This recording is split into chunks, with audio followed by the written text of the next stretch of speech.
I'm Jaylon Herbin, Director of Federal Campaigns at the Center for Responsible Lending. CRL provides nonpartisan research, analysis, and advocacy to create financial fairness and economic opportunity for all.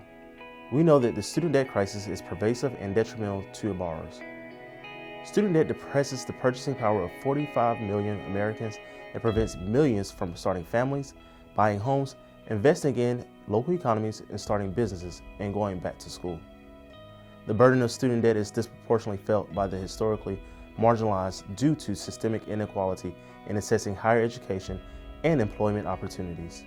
Black student borrowers are more likely to struggle during repayment than their white counterparts.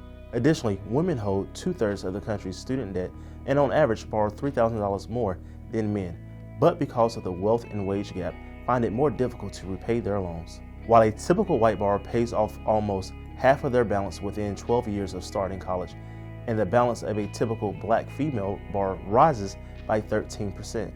CRL has worked to show the impact of the student debt crisis and its role in maintaining and widening the racial wealth gap to key decision makers in the state and federal government. While we have seen positive changes, there is still much work to be done.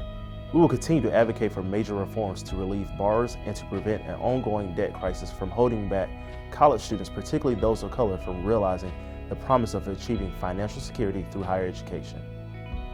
We rely on the generosity of our donors to advocate for those who are marginalized or underserved by the existing financial marketplace. I hope we can count on your support as we continue to work towards a higher education financing system that fosters economic opportunity instead of hardship.